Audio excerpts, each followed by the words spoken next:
Welcome to a new show wellness junction, जहां आपको मिलेगी आपकी सेहत और आपकी वेलबींग से रिलेटेड सारी जानकारी। फिर चाहे बात डायबिटीज की हो, वेट मैनेजमेंट की हो, कोलेस्ट्रॉल मैनेजमेंट की हो, जोड़ों के दर्द की हो या फिर इम्यूनिटी की हो, इस शो में आपको सारे टॉपिक्स की जानकारी और उनसे जुड़े सवालों के जवाब भी मिलेंगे। इतना ही नहीं, इस शो में होंगे doctors, physiotherapists, nutritionists, celebrity players और supplement and nutrition experts. In short, wellness junction है आपके हेल्थ एंड वेलनेस सॉल्यूशंस का वन स्टॉप शॉप। तो चलिए शुरू करते हैं, और आज का टॉपिक है कोलेस्ट्रॉल।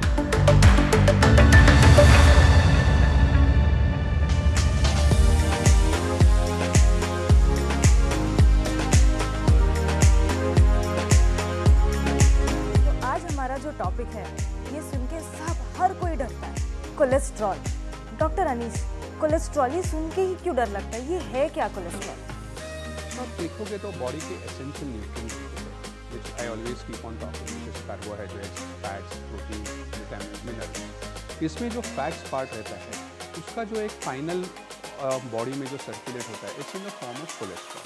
अब cholesterol is basically these fatty acid substances. ये जो है ये फैट्स है जो रिक्वायर्ड भी है, जो एसेंशियल है for the normal functioning of the body. कोई डिजीज़ की वजह से ये जब कोलेस्ट्रॉल इंक्रीज हो जाता है, इट इज़ बैड। ये कोलेस्ट्रॉल से काफ़ी प्रॉब्लम हो सकती है, हार्ट डिजीज़ हो सकती है, क्योंकि ये कोलेस्ट्रॉल आपके हार्ट के आर्टरीज में डिपॉजिट हो सकता है या बाकी दूसरे आर्टरीज में डिपॉजिट हो सकते हैं, और उसके वजह से नैरोइंग ऑफ द आर्टरीज होते हैं, हार्ट का ब्लड सप्लाई कम हो जाता है और हार्ट अटैक आ सकता है। और इसके वजह से कोलेस्ट्रॉल की इतनी लोग डरते हैं। कोलेस्ट्रॉल, अगर आप डायबिटीज़ देखोगे तो कोलेस्ट्रॉल और जो ट्राइग्लिसराइड्स बोलते हैं वो भी इस टाइम पे डायबिटीज़ में भी अफेक्ट हो जाते हैं। सो देयरफॉर ये सब लिंक्ड है, आपका blood pressure, diabetes, heart disease, cholesterol, ये सब उसको हम मेटाबॉलिक सिंड्रोम बोलते हैं और ऑल्सो सिंड्रोम एक्स बोलते हैं। सो ये सब चीज़ें हमको ध्यान में देना ज़रूरी है कि it is a part of your normal diet. So doctor, I was reading somewhere कि कोलेस्ट्रॉल में कुछ गुड होता है और कुछ बैड होता है। ये इस पे आप जरा बता सकते हैं? You're absolutely right. There is something called as good cholesterol and there is called as bad cholesterol.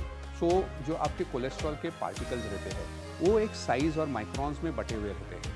सो जो लो डेंसिटी पार्टिकल्स रहते हैं वो अगर ज़्यादा मात्रा में हो, so that is usually a bad cholesterol. And there is also जो हाई डेंसिटी रहते हैं पार्टिकल्स कोलेस्ट्रॉल के, they are good cholesterol. So the good cholesterol basically आपको प्रोटेक्ट करता है, आपके आर्टरीज को प्रोटेक्ट करता है। वेरएज बैड कोलेस्ट्रॉल जो आर्टरीज में डिपॉजिट हो जाता है, कैल्सिफिकेशन होते हैं, आर्टरीज का नैरोइंग कर सकता है। So good cholesterol basically protects the from the other diseases that can happen because of bad cholesterol. जैसे अभी डॉक्टर ने बोला कि हार्ट अटैक तक जा सकता है, ये तो बहुत डरावना चीज़ है। तो अब ये कोलेस्ट्रॉल, ये मुझे कैसे मालूम पड़ेगा कि मेरे शरीर में बैड कोलेस्ट्रॉल का लेवल हाई है? सो ये कोलेस्ट्रॉल के लिए भी बाकी के डिजीज़ की तरह आपको टेस्ट करने पड़ते हैं।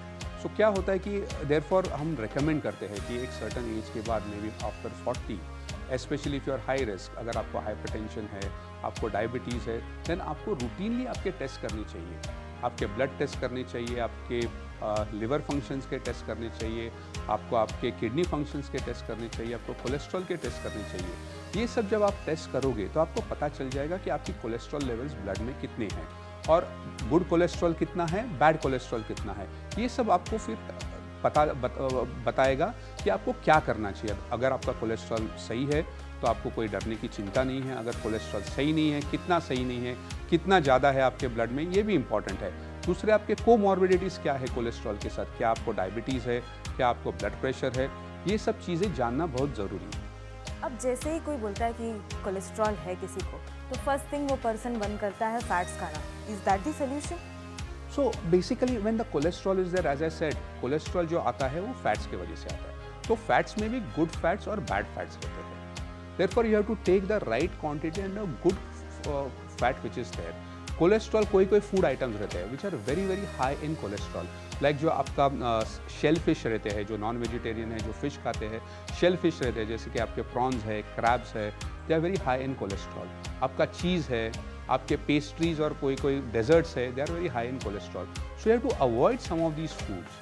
Then you have to take fiber. Fiber can actually decrease the absorption of bad cholesterol. It helps you in maintaining good cholesterol.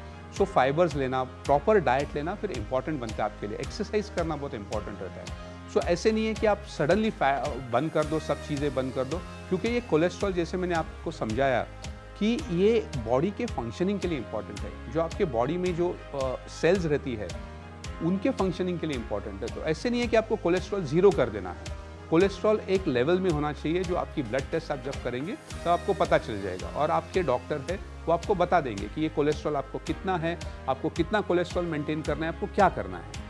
तो ये लेवल्स जो है ये स्टैंडर्ड लेवल्स है या हर एक इंसान के लिए अलग? नहीं, ये स्टैंडर्ड लेवल्स है। ये स्टैंडर्ड लेवल्स है जिनके पैरामीटर्स है, जो आपके जब आप लैब टेस्ट करते हो वहाँ पे नॉर्मल लेवल्स दिए हुए रहते हैं, और आपके फिजिशियंस को पता है कि आपका कौन सा लेवल ज़्यादा है, कौन सा लेवल कम है, गुड कोलेस्ट्रॉल का लेवल कितना है, बैड कोलेस्ट्रॉल का लेवल कितना है। अभी जैसे एक स्पोर्ट्स पर्सन है, उनका तो एक्सरसाइज भी बढ़िया होता है, फिटनेस भी रहते हैं, खाने पीने में भी ध्यान देते हैं, उनको अगर जैसे कोलेस्ट्रॉल का कुछ लेवल्स हाई या होता है तो वो क्यों होता है और वो कैसे उनको टैकल कर सकते हैं?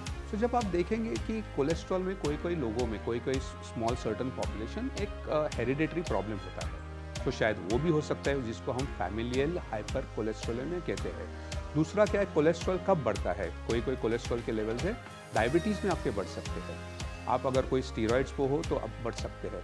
सो देयरफॉर आपको देखना चाहिए कि ये स्पोर्ट्स पर्सन है, उसमें डायबिटीज़ है या नहीं है, डायबिटीज़ कंट्रोल्ड है या नहीं है, तो उनका पूरा बॉडी चेकअप करवाना बहुत ज़रूरी है।